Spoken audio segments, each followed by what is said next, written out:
tema de sumo interés y que ha cobrado, digamos, un relieve particular a partir del 14 de agosto, cuando se conoció el caso B410.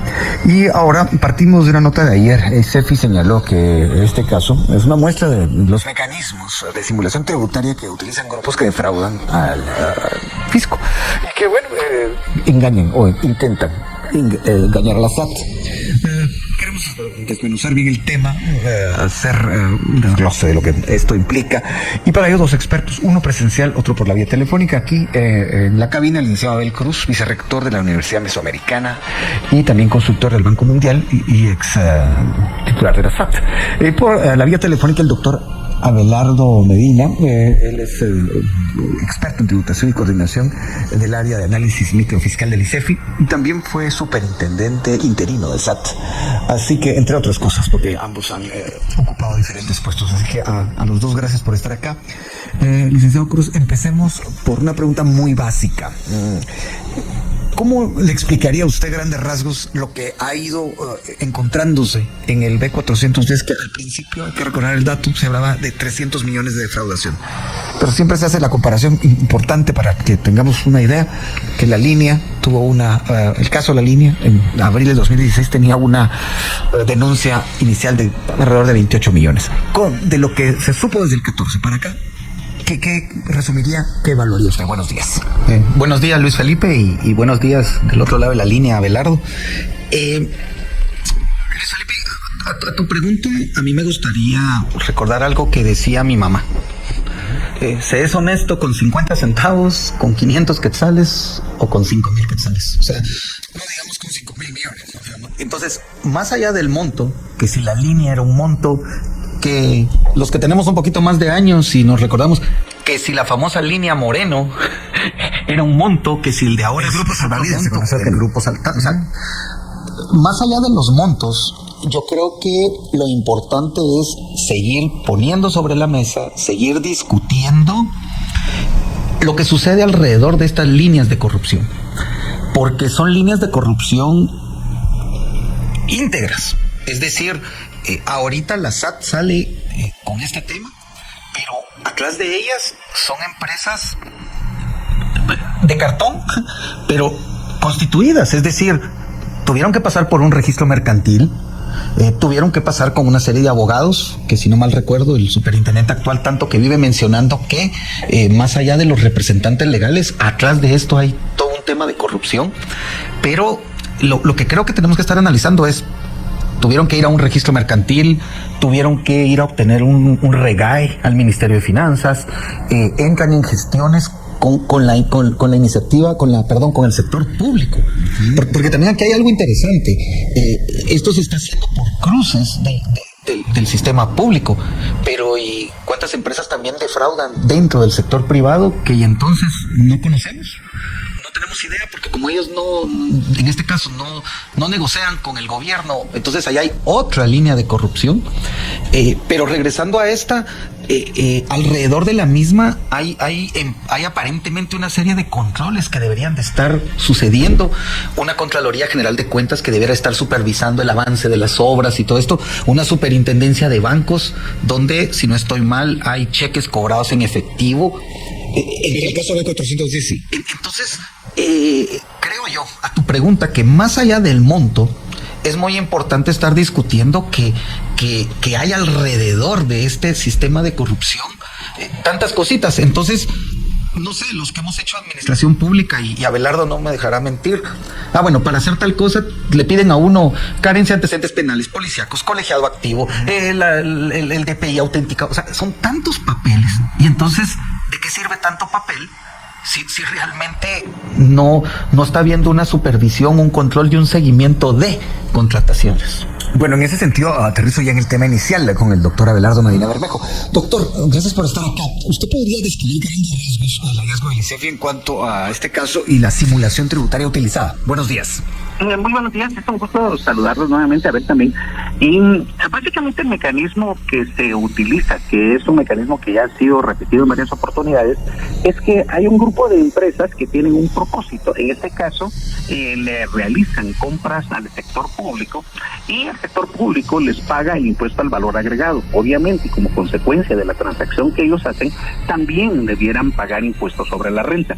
Las empresas, al margen de la potencial falsificación de los productos que le vendieron al Estado, hacen todo lo posible por no pagar ni el IVA ni el impuesto sobre la renta. Entonces lo que hacen es crear un esquema de empresas artificiales con el propósito de estimular muchas compras y muchas ventas a fin de que se pierda el control y al final ninguna de las empresas haga ningún pago. Trato de explicarme. Por ejemplo, si la empresa A es la que está obligada a pagar el IVA, entonces lo que simula es la creación de una empresa B que le vende a esa empresa una determinada cantidad de productos que no existen y obviamente entonces la empresa A ya no tiene ningún beneficio que reportar al Estado, ya no paga impuestos sobre la renta y si las ventas suman igual que las compras tampoco tiene que reportar IVA. Pero para evitar eso se crea también una empresa C que le vende a la B, luego se crea una empresa D que le vende a la C y así sucesivamente.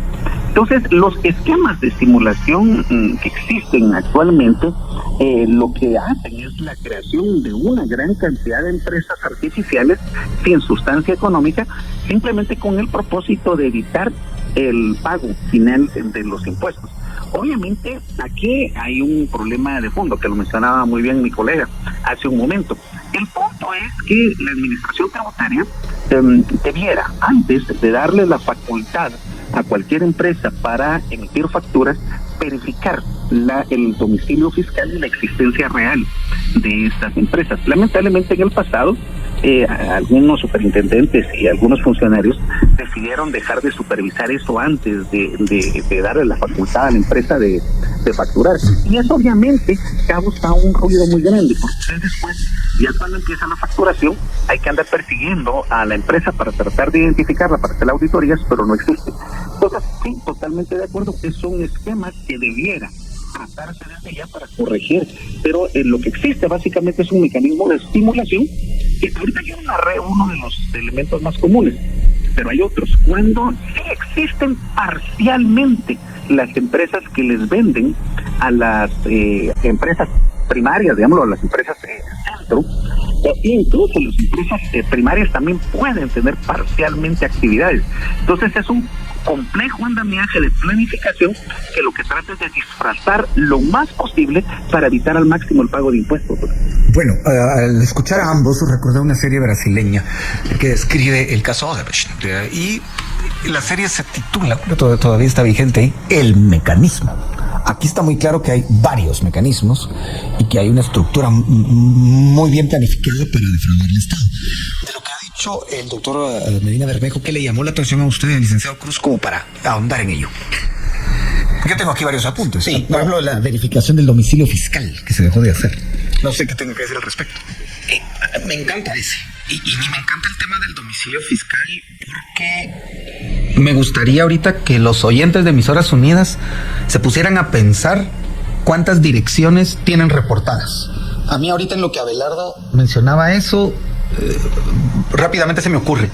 Yo puedo tener una dirección reportada en el RENAP, otra en el Colegio de Profesionales, otra en el IX, otra en el Tribunal Supremo Electoral, otra en el trabajo, otra en la licencia, otra en el pasaporte, Otra en la tarjeta de crédito. Otra en la tarjeta, otra en los bancos. Otra en los bancos. Y en cada banco. Pues, si tengo 3 cuentas de banco, puedo tener dirección distinta en cada banco. Pero el domicilio fiscal. Pero entonces, aquí es donde viene un tema.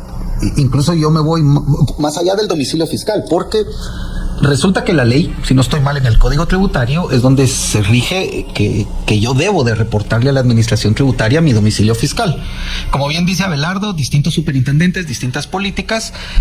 Hoy incluso, lo digo porque yo acabo de actualizar mi RTU, lo que le piden para actualizar el domicilio fiscal ya ni siquiera es una factura, sino, por ejemplo, la factura de la empresa eléctrica, pero colocar los números de la factura. O sea, ni siquiera la escaneo, sino que la SAT, a través de factura electrónica, uno ingresa ese número y con ese número la SAT, digamos que jala el domicilio fiscal. Ahora bien, pero mi domicilio fiscal, mi casa, yo por ser un profesional liberal, pero ¿y mis hijas? Mis hijas vienen conmigo y hacen lo mismo, y ellas están adjuntando mi recibo de energía eléctrica que está a mi nombre. Entonces, acá un tema, tal vez yo siempre pensando un poco más integral en las distintas instituciones, es que un gran reto, y digamos este sería un reto para el Congreso, es, pero ¿y por qué no el RENAP que sea la dirección? Que hoy en día el RENAP, que tecnológicamente ha avanzado, que yo esté obligado a que al RENAP le dé mi dirección y que entonces con ciertos cambios legales, miren, disculpe, yo no me tengo que estar inventando en ningún lado. Jale mi domicilio fiscal, que sea mi domicilio fiscal, mi número ante el IX, mi número ante todo. Esa parte creo yo que instituciones como el RENAP, que ya tienen casi 20 años de existencia, debieran de ser los que ayuden a que entonces exista, digamos, una dirección. Entonces, de esa cuenta, un tema, como bien lo dice Abelardo, que el domicilio fiscal lo puede presentar cualquier persona, ahí ya iríamos ajustándonos. Y por supuesto, a mí me interesa luego para recibir mi pensión del IX, para recibir mi pensión del Estado, no me conviene esconderme. En cambio acá, pareciera que para unas cosas sí doy mi domicilio fiscal, pero para otras me escondo. Bueno, en ese sentido, doctor Medina Bermejo, se dejó de verificar el domicilio fiscal. ¿Es porque hay una gran cantidad de gente que se precisaría para ello o fue negligencia? ¿Cómo lo ven ustedes? Básicamente lo que hemos estado observando ya hace algún tiempo es una disputa muy importante en torno a la necesidad de avanzar en la simplificación de los procedimientos tributarios. La verificación del domicilio fiscal que se hacía en la primera década del presente siglo, que aún así hay un problema con las corporaciones. Lo explico por qué. Es simplemente por el hecho de que las corporaciones no tienen en el sentido estricto una presencia física en el sentido estricto, sino que tiene que reflejarse a partir de una operatoria. Entonces, la cantidad de corporaciones, de empresas que realmente son importantes para facturar en el país, no son muchas. Y eso es un tema muy importante. Actualmente, en el impuesto sobre la renta de actividades lucrativas, que es una especie de cálculo del impuesto al valor agregado, hay registradas 147,000 empresas, que son las que al final facturan. Pero las que se van inscribiendo todos los días y cada mes, estaríamos hablando de que se inscriben cada mes, serán unas 30 empresas. Simplemente lo que la SAT debió hacer, y aquí debo reconocer que parcialmente hay responsabilidad del Congreso de la República, es verificar antes de darle la posibilidad concreta a las corporaciones y a las empresas que van a emitir facturas que el domicilio sea real. Yo estoy de acuerdo con Abel en el sentido de que una persona física individual puede tener múltiples direcciones, pero las corporaciones debieran tener una sola un solo lugar. Uh-huh. Y aquí obviamente tenemos un problema porque RENAP no controla las corporaciones. Y si nos damos cuenta, la mayor parte de empresas que están vinculadas a este tipo de defraudaciones, aun cuando pueden haber pequeñas, la mayor parte son empresas grandes.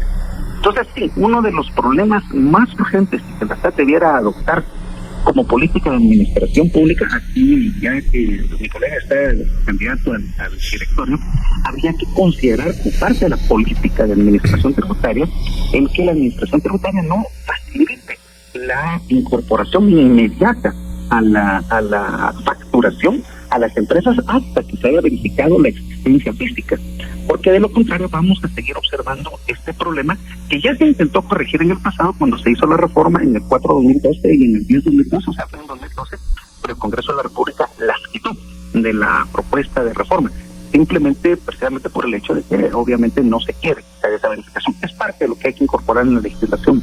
Y bien, hasta acá el video de hoy. Recuerden que ustedes tienen la última opinión que pueden dejar acá abajo en la cajita de comentarios. Dicho esto, nos vemos hasta el siguiente video. Adiós.